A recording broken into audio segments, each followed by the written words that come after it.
마가복음 14장 3절부터 9절까지의 말씀을 제가 대신 봉독해 드리겠습니다. 하나님의 말씀을 들으십시오. 예수께서 베다니 나병 환자 시몬의 집에서 식사하실 때에 한 여자가 매우 값진 향유 곧 순전한 나드 한 옥합을 가지고 와서 그 옥합을 깨트려 예수의 머리에 부으니 어떤 사람들이 화를 내어 서로 말하되 어찌하여 이 향유를 허비하는가? 이 향유를 300데나리온 이상에 팔아 가난한 자들에게 줄 수 있었겠도다 하며 그 여자를 책망하는지라. 예수께서 이르시되 가만두라. 너희가 어찌하여 그를 괴롭게 하느냐? 그가 내게 좋은 일을 하였느니라. 가난한 자들은 항상 너희와 함께 있으니 아무 때라도 원하는 대로 도울 수 있거니와 나는 너희와 항상 함께 있지 아니하리라. 그는 힘을 다하여 내 몸에 향유를 부어 내 장례를 미리 준비하였느니라. 내가 진실로 너희에게 이르노니 온 천하에 어디서든지 복음이 전파되는 곳에는 이 여자가 행한 일도 말하여 그를 기억하리라 하시니라. 아멘. 본문 말씀은 예수님께서 아마 그분의 마지막 생애 일주일 중에 목요일 정도, 목요일 오전이나 아니면 정오쯤에 행하신 일이라 이렇게 생각이 됩니다. 예수님께서는 오늘 말씀과 같이 베다니라는 예루살렘에 인접해 있는 그 베다니라는 곳에서 그 시몬이라는 나병 환자로 나오는 시몬이라는 자가 그 예수님을 위하여 잔치를 베풀어 드렸고 그 잔치에 참여하는 장면이 오늘 본문 말씀에 나오죠. 이 잔치는 특별히 그 나병 환자 시몬이 예수님을 위해 베풀어 준 잔치라 이렇게 기록이 되어 있지만 그 동일한 사건을 기록한 요한복음 12장을 보면 거기에서는 나사로라고 나옵니다. 그 예수님께서 사랑하신 나사로가 예수님을 위하여 잔치를 베풀었다 이렇게 기록이 되어 있는 거죠.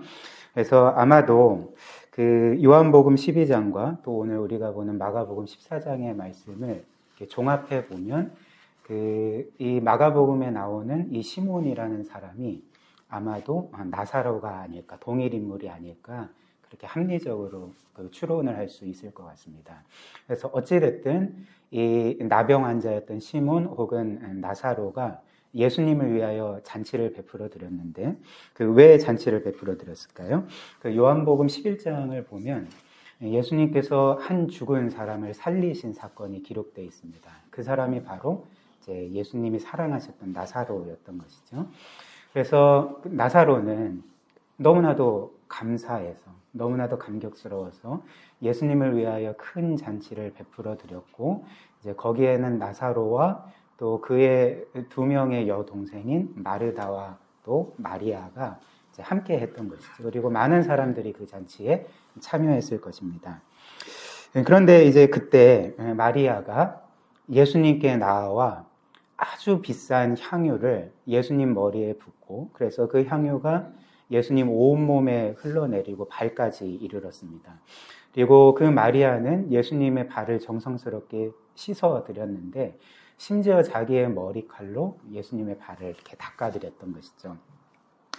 이는 그 당시 굉장히 이례적인 일이었습니다. 지금도 사실 누군가의 발을 자기가 닦지 않고 다른 사람들이 닦아주는 일은 거의 없지 않겠습니까? 부부 간의 관계에서도 신혼 때는 그럴 수도 있겠지만 그렇지 않을 때는 사실 누가 남편이나 아내의 발을 닦아주겠습니까? 그러니까 우리 온몸 중에 어떤 면에서는 가장 지저분한 부분이 발인데 그 발을 닦는 것 자체가 사실 쉬운 일은 아니라는 거죠.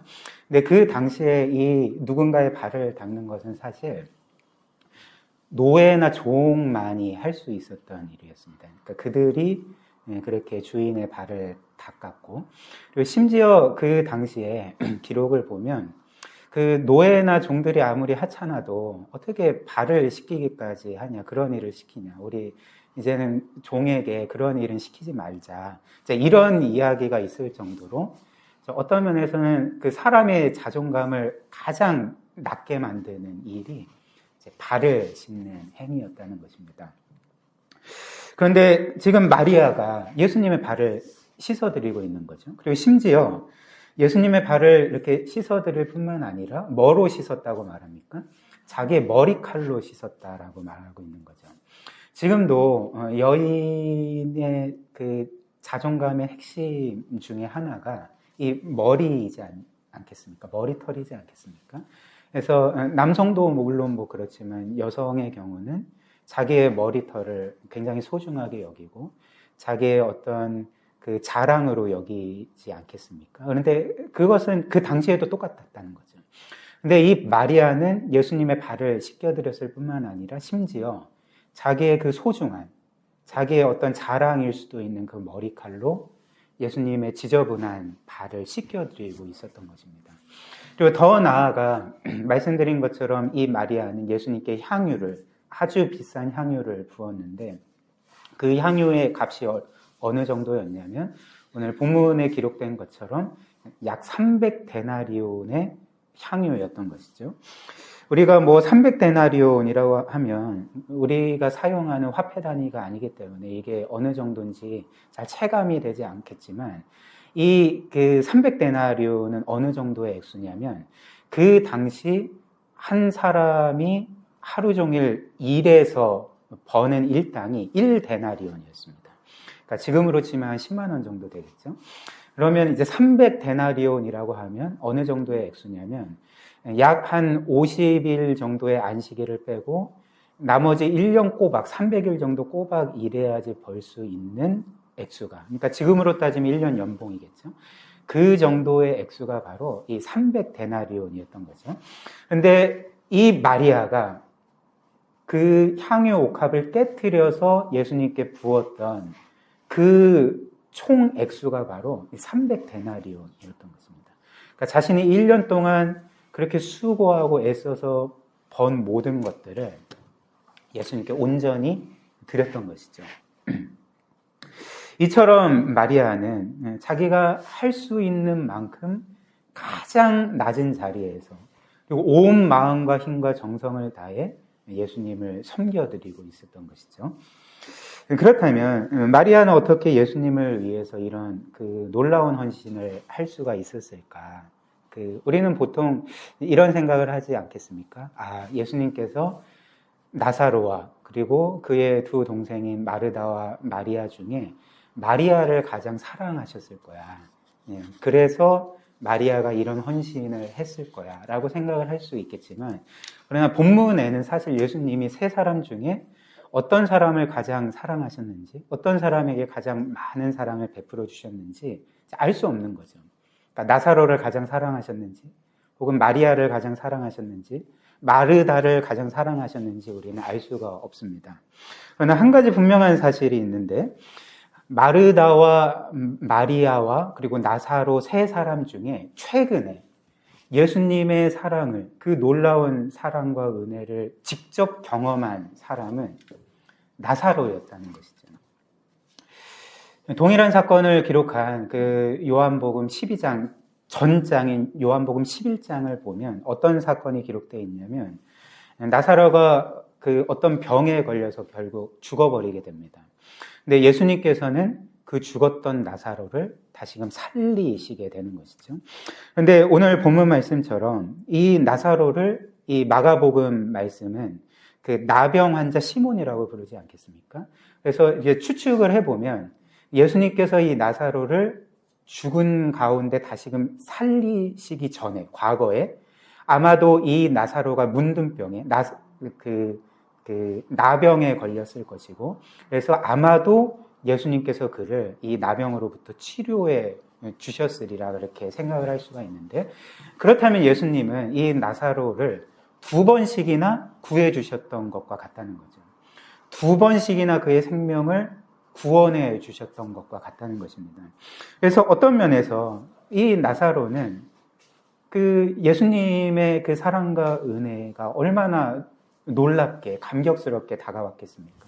그래서 세 사람 중에 예수님을 가장 사랑해야 되고 예수님께 감사의 찬양을 가장 크게 가장 많이 돌려드려야 했던 것은 이제 나사로였던 것이죠. 그래서 우리가 이제 생각을 해보면 그 세 사람 중에 사실 향유 옥합을 깨뜨려서 예수님의 발을 닦아야 될 사람이 누구였겠습니까?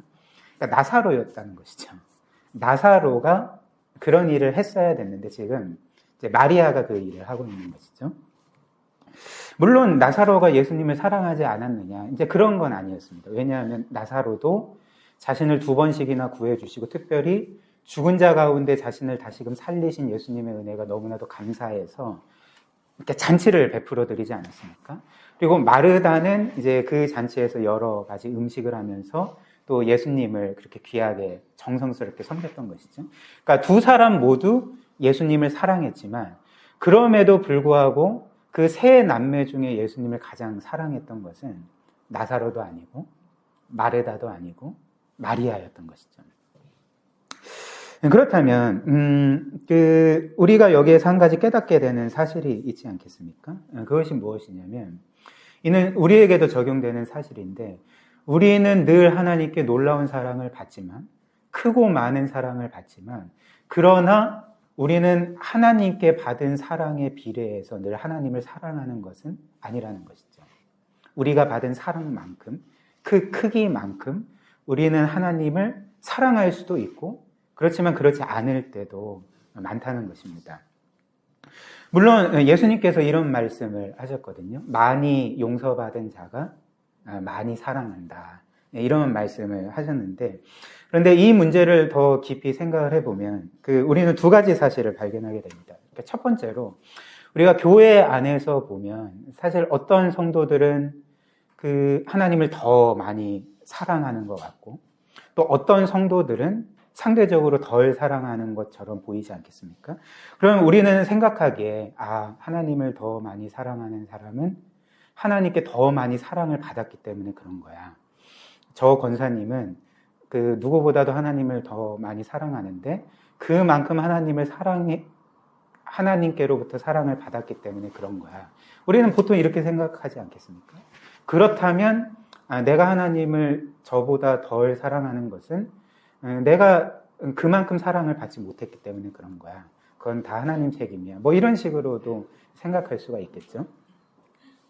그런데 사실 한번 곰곰이 생각을 해봅시다. 만약 저와 권사님이 계시면 누가 더 하나님의 사랑을 받았을까요? 권사님이 더 받으셨을까요?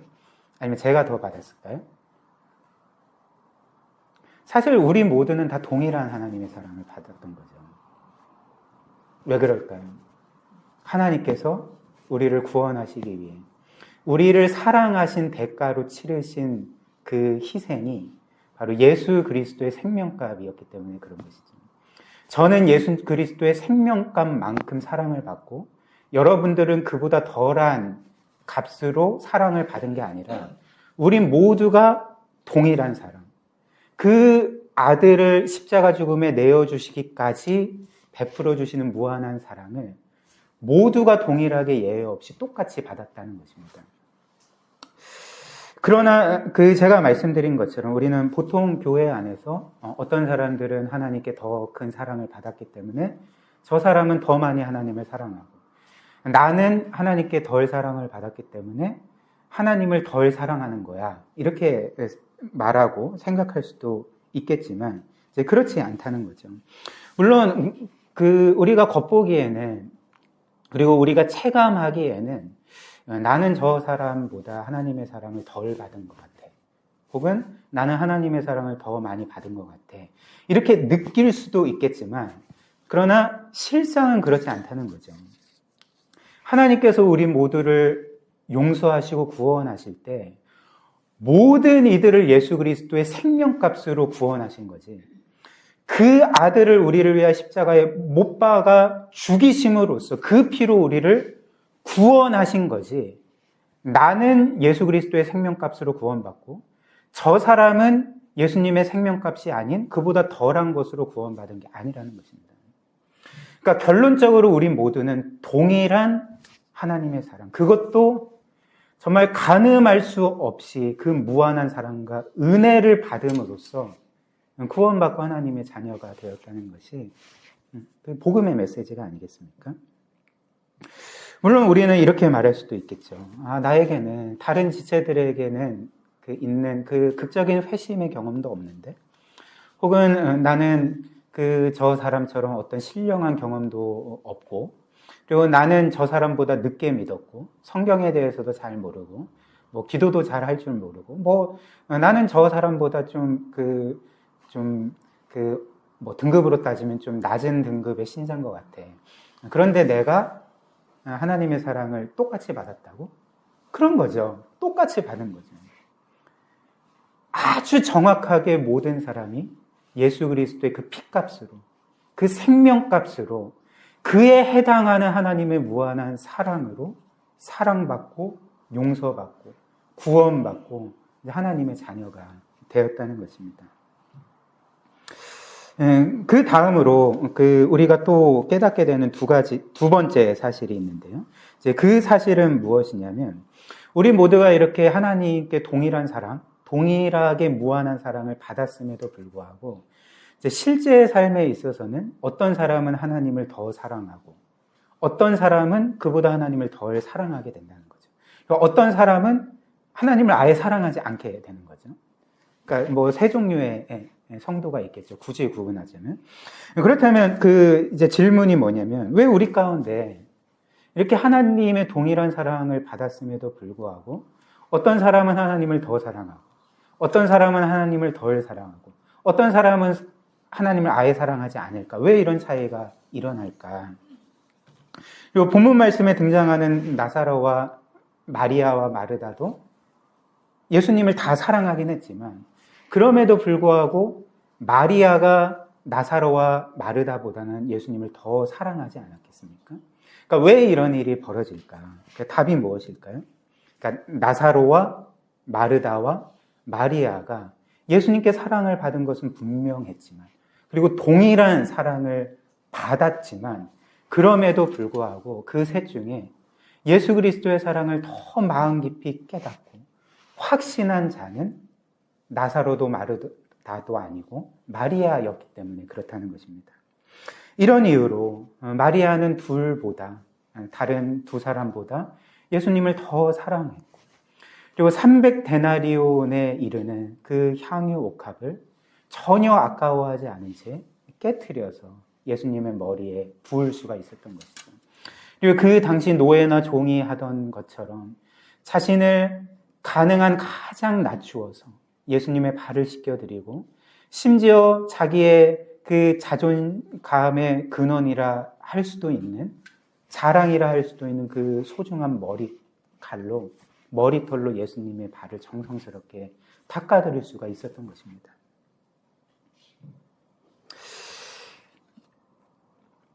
저는 이와 관련해서 제가 경험했던 이야기 하나를 말씀을 드리고자 하는데요. 제가 신대원에서 공부하던 시절에 그때는 이제 다 기숙사 생활을 하니까 룸메이트가 있지 않겠습니까? 네, 룸메이트 중에 제가 굉장히 사랑하고 또 아끼고 또 한편으로는 존경하던 한 친구 목사님이 있었습니다. 그 목사님은 지금은 아프리카의 최빈국인 에스와티니라는 나라에서 또 이제 복음을 전하는 사역을 하고 계시는데요. 근데 당시 그 친구가 어떤 친구였냐면, 그냥 곁에 있으면 이 사람은 진짜 하나님을 많이 사랑하는구나, 정말 하나님을 깊이 사랑하는구나, 정말 하나님을 위해 자신의 생명까지 바치면서 하나님을 위하여 살 수 있는, 사역할 수 있는 친구구나, 이게 이제 느껴질 정도의 친구였거든요. 그래서 오랫동안 교제를 하면서 이제 늘 부러웠습니다. 나는 저 친구처럼 살 수는 없을까? 나는 저 친구처럼 하나님을 사랑할 수는 없을까? 나는 저 친구처럼 하나님을 위해 살 수는 없을까? 그러니까 늘 이렇게 좀 부러운 거예요. 그리고 또 어떤 때는 이런 생각도 드는 거죠. 하나님은 나보다 저 친구를 더 사랑하시는 것 같아. 그리고 나보다 저 친구에게 더 많은 은혜를 베풀어 주시는 것 같아. 그렇기 때문에 저 친구가 저렇게 하나님을 사랑하는 것 아니겠어? 그러니까 이제 한편으로는 굉장히 부럽고, 또 한편으로는 뭐 이렇게 노골적으로 표현하진 않았지만 좀 이제 불만이 있었던 거죠. 하나님도 나에게 그런 은혜를 주시면 좋을 텐데 이제 이런 좀 그 투정 부림이 있었던 것입니다. 근데 그 시간이 오래 지나고 어느 날 이런 깨달음이 제 마음 가운데 스쳐 지나갔습니다. 그게 무엇이냐면 하나님이 나도 동일하게 사랑하셨다는 거죠. 저 귀하게 보이는, 정말 하나님을 온 마음과 정성과 뜻과 생명을 다해 사랑하는 것처럼 보이는, 하나님께 크고 많은 사랑을 받은 것처럼 보이는 저 친구만큼 나를 사랑하셨구나. 왜 그럴까요? 하나님이 저 친구에게도 그리스도를 내어주신 것처럼 나를 위해서도 그 외아들 예수 그리스도를 내어주셨는데, 생명값으로 나를 구원하셨는데, 하나님은 저 친구를 사랑하신 동일한 사랑으로 나를 사랑하고 계셨구나 라는 것들이 깨달아지게 되었습니다. 그래서 제가 그렇다면 그 친구보다 하나님을 더 사랑하지 못했던 이유가 무엇일까요? 그 하나님의 사랑을 그렇게 체감하고 경험하지 못했던 이유가 무엇일까요? 그러니까 동일한 사랑을 받았지만 그럼에도 불구하고 저는 그 친구만큼 그 하나님의 사랑을 확신하지 못하고 있었기 때문에 그런 것이죠. 그러니까 실제로 그 사랑을 깊이 깨닫고 경험하고 확신하지 못했기 때문에 늘 하나님은 나를 좀 사랑해 주시면 좋을 텐데 라는 투정을 했던 것입니다. 이처럼 하나님께서 우리에게 이런 엄청난 사랑, 이 무한한 사랑을 주셨음에도 불구하고 우리가 그 사랑을 깨닫지 못한다면, 그 사랑을 확신하지 못한다면, 그 사랑을 실제로 누리고 경험하지 못한다면 우리의 신앙생활에는 그 하나님의 사랑으로 말미암는 그 기쁨과 평안함과 확신을 누릴 수 없게 되는 것입니다. 그리고 이렇게 한 사람이 하나님의 사랑을 깨닫지 못하고 이제 마음 깊이 확신하지 못하게 되면 이제 또 어떤 일이 일어날까요? 이제 오늘 본문 말씀처럼 이제 주님께 무언가 드리기를 아까워하는 것이죠. 주님께 섬기는 것을 뭔가 손해보는 것처럼 여기게 된다는 것입니다. 우리는 이를 4절과 5절 말씀에서 보게 되는데요. 한번 보십시오. 어떤 사람들이 화를 내어 서로 말하되 어찌하여 이 향유를 허비하는가? 이 향유를 300데나리온 이상에 팔아 가난한 자들에게 줄 수 있었겠도다 하며 그 여자를 마리아를 책망하는지라. 여기에서 화를 낸 어떤 사람들은 누굴까요? 어떤 사람들일까요? 일단 그 동일 사건을 기록한 요한복음 12장을 보면 이 마가복음의 어떤 사람들이 누구로 나오냐면 가룟 유다로 나옵니다. 그래서 그 가룟 유다가 지금 마리아가 300데나리온의 향유값을 깨트려서 예수님의 머리에 붓는 것을 굉장히 화를 내면서 그를 이제 비판하고 정죄했던 거죠. 그러니까 왜 그러냐면 요한복음 12장을 보면 지금 이제 표면적으로는 저 300데나리온의 향유를 팔아서 가난한 자들에게 나누어주면 그들에게 얼마나 도움이 되겠는가. 근데 왜 이 귀하고 값진 향유를 그렇게 낭비하는가 라는 취지로 그런 대의를 가지고 지금 마리아를 비판하고 있지만, 그러나 가룟 유다의 속마음은 무엇이었을까요? 그는 재정을 맡은 자로서 사실 계속 그 재정에서 계속 이제 불법적으로 꺼내서 자기 유익을 위해 쓰고 있었거든요. 그러니까 도둑이었죠. 그런데 이제 이 300데나리온 되는 그 향유 옥합을 팔아서 헌금을 하면 이제 그게 자기 돈이 되는데, 자기가 쓸 수 있는데 그게 이제 억울하니까, 이제 화가 나니까 이렇게 분노를 터뜨리면서 마리아를 이렇게 정죄하고 비판했던 것입니다. 그래서 우리는 물론 이런 말씀을 볼 때, 그래, 가룟 유다는 예수님을 사랑하지도 않았고 뭐 믿지도 않았고 결국에는 예수님을 팔았던 배신한 자이지 않았어? 그래서 가룟 유다가 이렇게 예수님께 그 300데나리온의 향유를 붓는 그 마리아에게 화를 내는 것은 당연하지, 이렇게 생각을 할 수가 있잖아요. 근데 동일한 사건을 기록한 이 요한복음 12장 말고 이제 또 다른 말씀이 마태복음 26장 말씀이거든요. 근데 마태복음 26장을 보면 지금 여기에 이 어떤 사람들, 이 누구로 나오냐면 제자들로 나오는 거죠. 제자들로. 그럼 지금 이 마리아가 향유 옥합을 깨트려 예수님의 머리에 부을 때 이렇게 화를 내고 그리고 그 마리아를 정죄했던 자가 누구라는 것입니까? 그러니까 가룟 유다를 비롯한 예수님의 제자들 전부였다는 것입니다. 그들이 이렇게 마리아가 기쁜 마음으로 예수님께 붓는 향유 옥합을 아까워하고 뭔가 부당한 것으로 여기면서 이렇게 불평하고 이제 분노하고 마리아를 정죄했던 것이죠. 그런데 한번 생각을 해보십시오. 이렇게 지금 예수님께 드리는 향유 옥합을 아까워하고 있었던 이 제자들은 사실 그 예수님께 어떤 자들이었습니까? 그러니까 예수님이 가장 아끼던 자들이 아니었습니까? 예수님께서 늘 가장 가까이 두시던 자들이 아니었습니까? 3년 동안 함께 산 자들이 아니었습니까? 그렇기 때문에 그 누구보다도 사랑하고 아끼던 자들이 아니었습니까?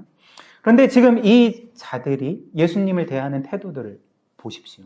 지금 마리아는 자기를 가장 낮춰서 마치 노예와 종과 같이 예수님의 발을 심지어 자기의 머리털로 정성스럽게 닦아드리고 있고 그 300데나리온의 향유 옥합을 깨트려서 기꺼운 마음으로 예수님께 붓고 있지만 예수님께 정작 가장 사랑을 받고 또 귀하게 여김받던 예수님과 가장 가까이 있던 이 제자들은 그것을 지금 아까워하고 있는 거죠.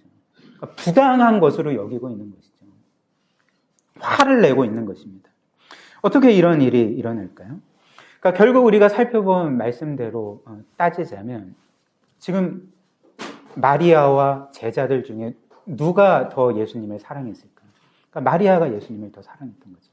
근데 어떤 면에서는 동일한 사랑을 받았고 또 어떤 면에서는 마리아보다 더 큰 사랑을 받았던 제자들임에도 불구하고 예수님께 무언가 드리는 것을 아까워하고 불평했던 것은 결국 이 제자들이 예수님의 사랑을 받았음에도 불구하고 예수님의 그 사랑을 전혀 깨닫지 못하고 있음을, 전혀 확신하지 못하고 있었음을 보여주는 증거가 아니겠습니까?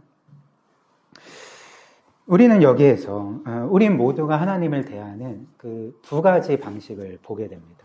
첫 번째 방식은 이제 복음적인 방식이고, 그리고 두 번째 방식은 율법적이고 종교적인 방식입니다. 첫 번째로 하나님을 대하는 복음적인 방식, 그 방식이 무엇일까요?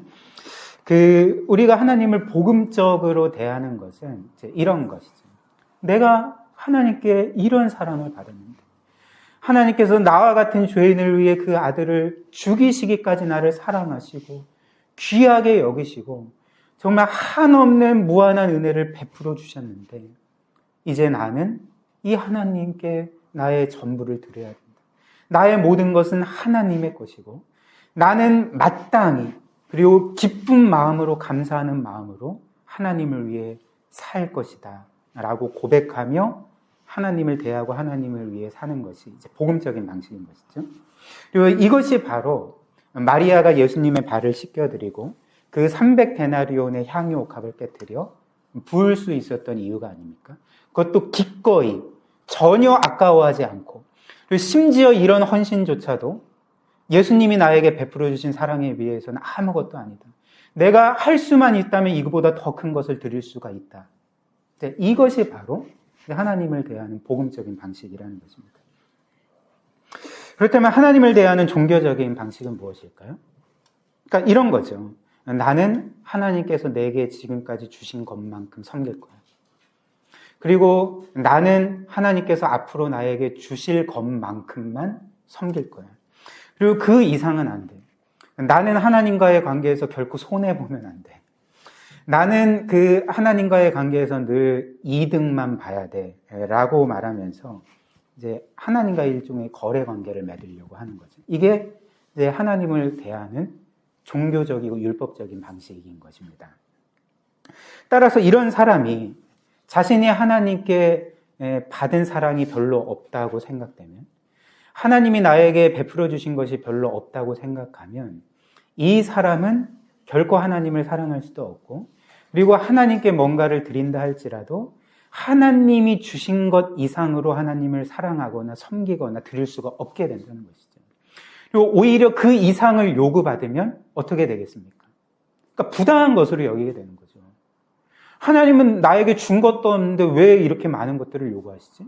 왜 이렇게 큰 것을 요구하시지? 하면서 부당하게 여기고 아까워하게 된다는 것입니다. 이 모습이 누구의 모습입니까?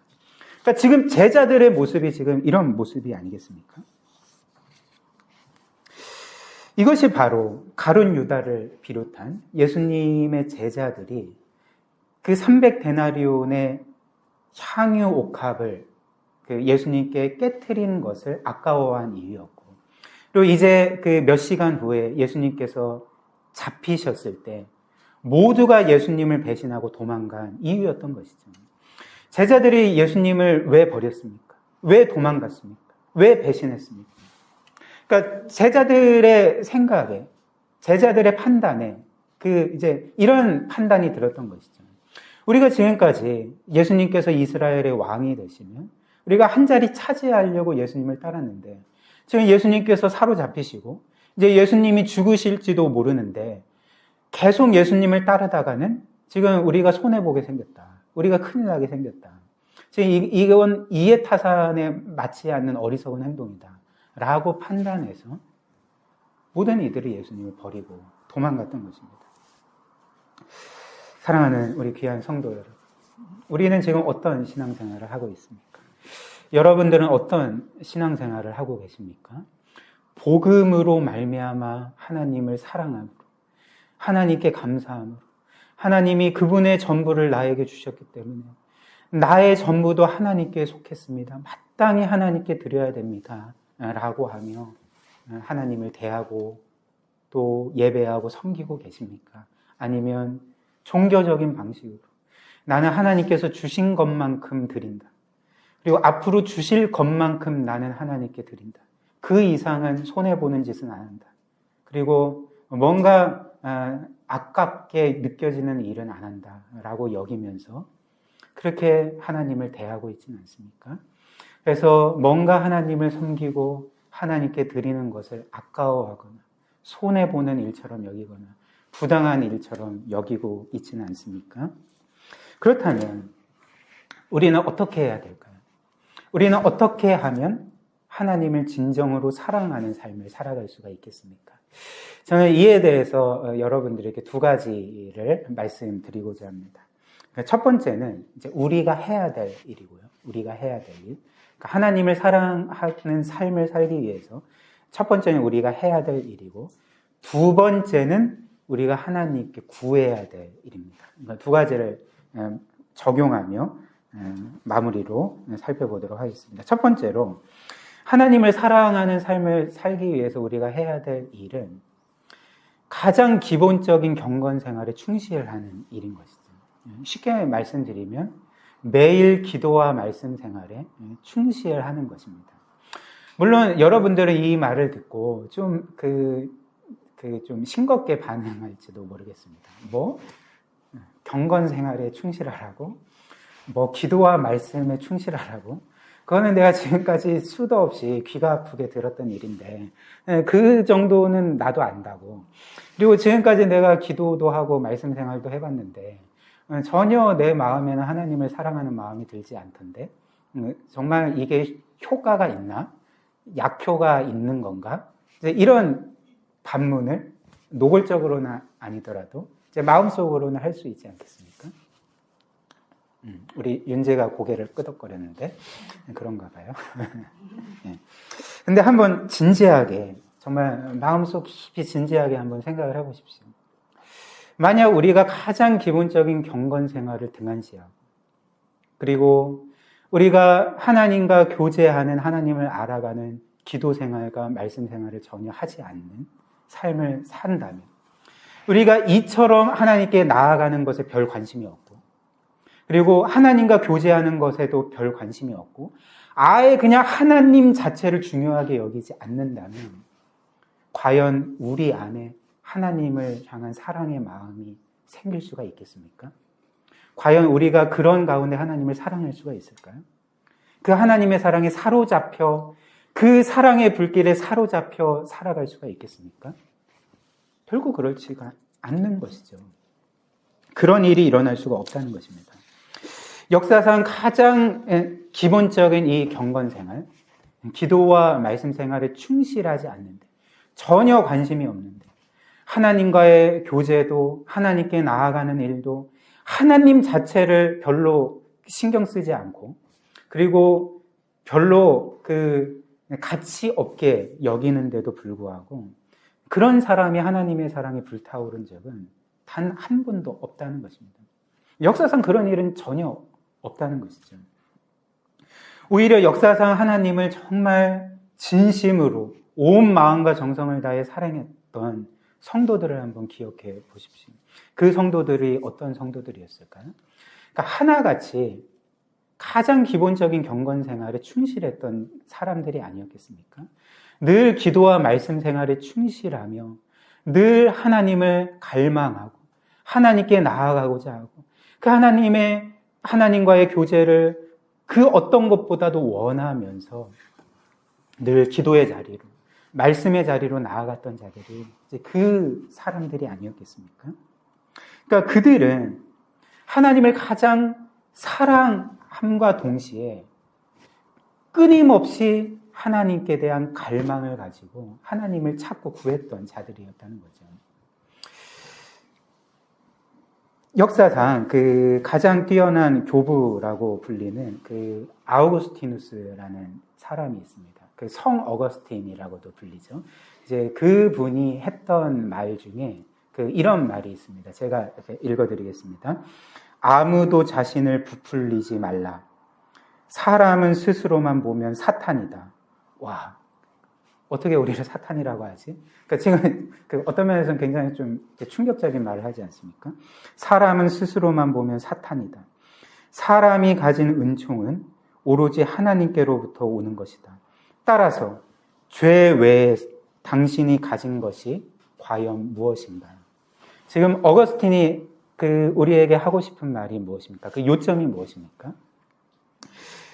그러니까 과거에 우리가 아무리 하나님을 잘 믿고 한때는 뜨겁게 하나님을 사랑했다 할지라도 우리는 본성상 죄인이기 때문에 본성상 우리가 우리의 소유라고 말할 수 있는 것은 죄밖에 없기 때문에 하나님께서 그분의 은총을 우리로부터 거두어 가시면 혹은 반대로 말해서 우리가 하나님의 은혜를 끊임없이 구하지 않는다면 우리가 본래 가지고 있던 죄 이외에는 우리에게 남게 되는 게 없다는 것이죠.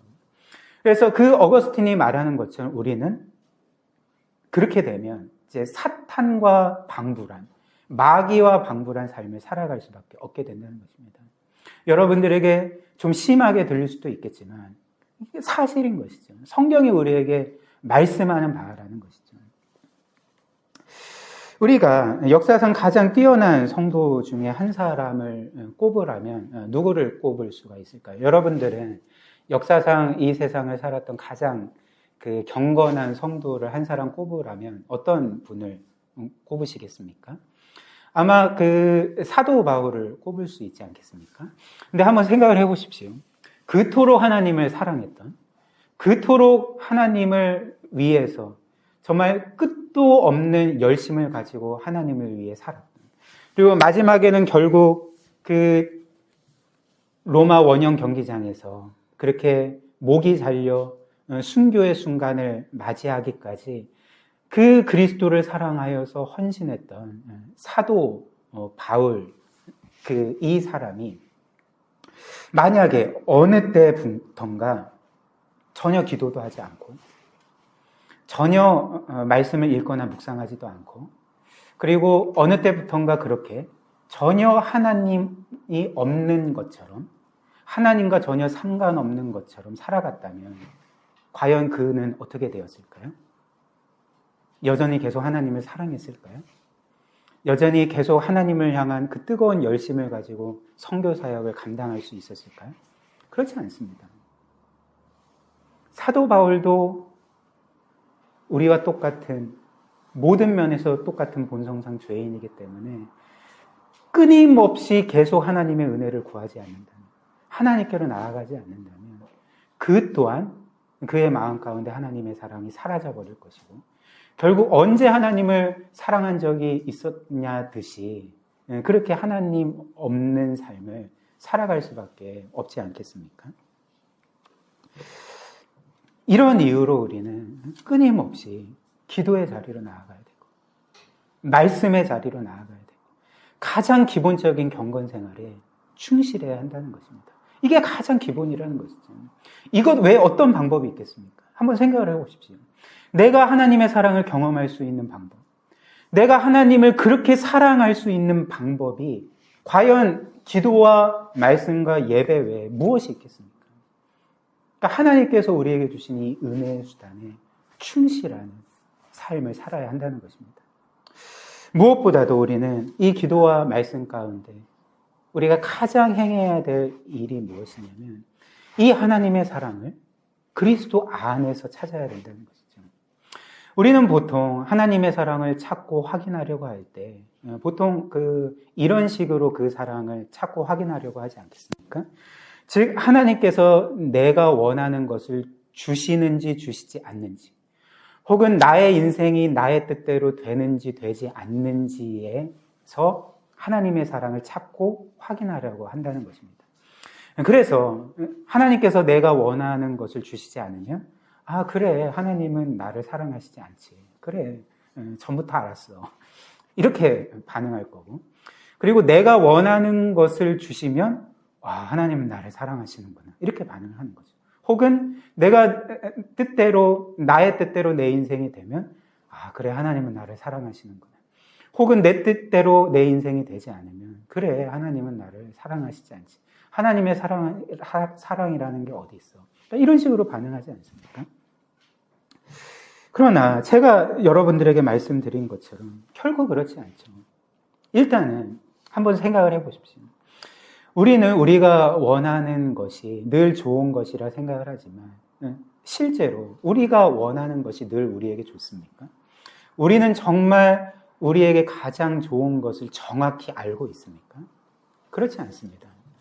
우리는 우리의 판단이 좋다고 생각하지만, 사실 실제로는 우리는 늘 우리에게 좋지 않은 것을 구할 때가 많고 찾을 때가 많다는 거죠. 그리고 우리가 보기에 당장 좋아 보이는 것조차도 이후에 좋을지, 그리고 우리에게 궁극적으로 좋을지 우리는 결코 알 수 없는 사람들입니다. 왜냐하면 우리는 우리의 미래를 모르기 때문에 그런 거죠. 그렇다면 그 모든 것들을 아시는 분이 누굴까요? 그러니까 하나님이신 거죠. 그래서 하나님께서는 우리를 너무나도 사랑하셔서, 진정으로 사랑하셔서 때로는 우리가 구하는 것을 주시지 않을 때가 많고, 또 때로는 우리가 구하는 것보다는 다른 것을 주실 때가 많다는 것입니다. 왜냐하면 그분은 우리를 사랑하시고 우리에게 가장 필요한 것이 무엇인지, 또 우리에게 가장 좋은 것이 무엇인지 아시는 유일한 분이시기 때문에 그런 것이죠. 무엇보다도 하나님이 우리에게 궁극적으로 주신 것을 기억해 보십시오. 하나님께서는 이미, 우리는 계속 그분께 달라고 말하는데, 이것 좀 주세요, 저것 좀 주세요 라고 구하는데, 하나님께서는 이미 우리에게 그분의 모든 것을 주시지 않았습니까? 그분의 외아들을 주셨고, 그냥 외아들을 주신 것뿐만이 아니라 죄인인 우리를 위하여 십자가에 못 박혀 죽임당하는 화목제물로 주심으로써 하나님과 원수였던 우리를 용서하시고 구원하시고 그분의 자녀로 삼으시고, 그리고 그 영광스러운 하늘의 상속자로 삼으신 것이 하나님이 우리에게 베풀어 주신 사랑이 아닙니까? 그러니까 하나님은 이미 우리가 이것 주세요, 저것 주세요 구하기 전에 내가 너희를 위하여 나의 모든 것을 주지 않았니? 그리고 내가 그리스도 안에서 모든 것을 너희에게 준다고 약속하지 않았니? 라고 우리에게 끊임없이 말씀하고 계시는 것입니다. 이 그리스도 안에서 우리가 하나님의 사랑을 찾아야 되고, 구해야 되고, 믿어야 되고, 확신하고 누려야 한다는 것입니다. 바로 이럴 때, 이것을 우리가 깨달을 때, 우리는 오늘 본문의 마리아처럼 하나님, 나의 모든 것이 하나님의 것입니다. 심지어 300데나리온의 향유 옥합 정도도, 그리고 나의 모든 재산과 나의 모든 것과 나의 생명조차도 하나님이 나에게 베푸신 사랑과 은혜에 비해서는 아무것도 아닙니다. 나의 모든 것이 하나님의 것이고 이 모든 것을 하나님께 드립니다 라고 고백할 수 있게 되는 것이죠. 그러나 우리는 이제 우리가 해야 될 일만을 해서는 안 됩니다. 두 번째 해야 될 일이 있죠. 그것이 무엇이냐면 우리는 우리가 해야 될 일을 할 뿐만 아니라 이제 하나님께 구해야 하는 거죠. 하나님께 구해야 되는 거죠. 근데 무엇을 구해야 되냐면 우리가 이렇게 하는 기도와 말씀 생활과 모든 경건의 생활 가운데 하나님이 그분의 성령의 은혜를 부어주시도록 늘 찾고 구하고 기도해야 한다는 것이죠. 예를 들면 구약 성경을 보면 여러분들도 잘 아는 사건 하나가 기록되어 있습니다. 그 사건이 무엇이냐면 엘리야가 그 바알과 아세라 선지자 850명과 그 갈멜산이라는 곳에서 전투하는 장면이 기록되어 있는 것이죠. 그런 장면이 나옵니다. 그때 엘리야가 했던 일이 무엇일까요? 그 산 꼭대기에 제단을 쌓고 그 위에 장작을 올려놓고 그 위에 제물을 올려놓던 거죠. 그런데 그 제물까지 올려놓은 후에 이제 필요한 게 무엇일까요? 이제 불이 필요한 거죠. 이 제물을 태워드릴 불이 필요한데 이제 그 불은 반드시 하나님께서 하늘로부터 내려주시는 불이어야 했다는 것이죠. 그러니까 다른 불이 돼서는 안 되고 반드시 하나님께서 하늘로부터 내려주시는 불이어야만 했다는 것입니다. 그런데 만약에 하나님께서 그때 하늘로부터 이 제물에 불을 내려주시지 않았다면 어떻게 되었을까요? 그러니까 결국 엘리야가 쌓았던 제단도 아무 소용이 없어지게 되었을 거고 장작도 제물도 아무 소용이 없었을 것입니다. 그리고 그 전투에서 패배했을 것이죠. 그런데 하나님께서는 하늘로부터 불을 내려주심으로써 결국은 하나님이 살아계시다는 것, 전능한 하나님이신 것을 입증하여서 결국 그 바알과 아세라 선지자 850명을 이제 무찌르는 일을 엘리야가 했지 않았습니까? 그러니까 마찬가지로 우리는 가장 기본적인 경건 생활을 행하면서 이렇게 늘 기도와 말씀 생활을 행하면서 우리는 이런 제단을 쌓고 장작을 쌓는 일을 하는 것이죠. 그러나 그것만으로는 되지 않고 그 위에 하나님께서 하늘로부터 내려주시는 불이 필요한 것이죠. 성령의 은혜가 필요한 것이죠.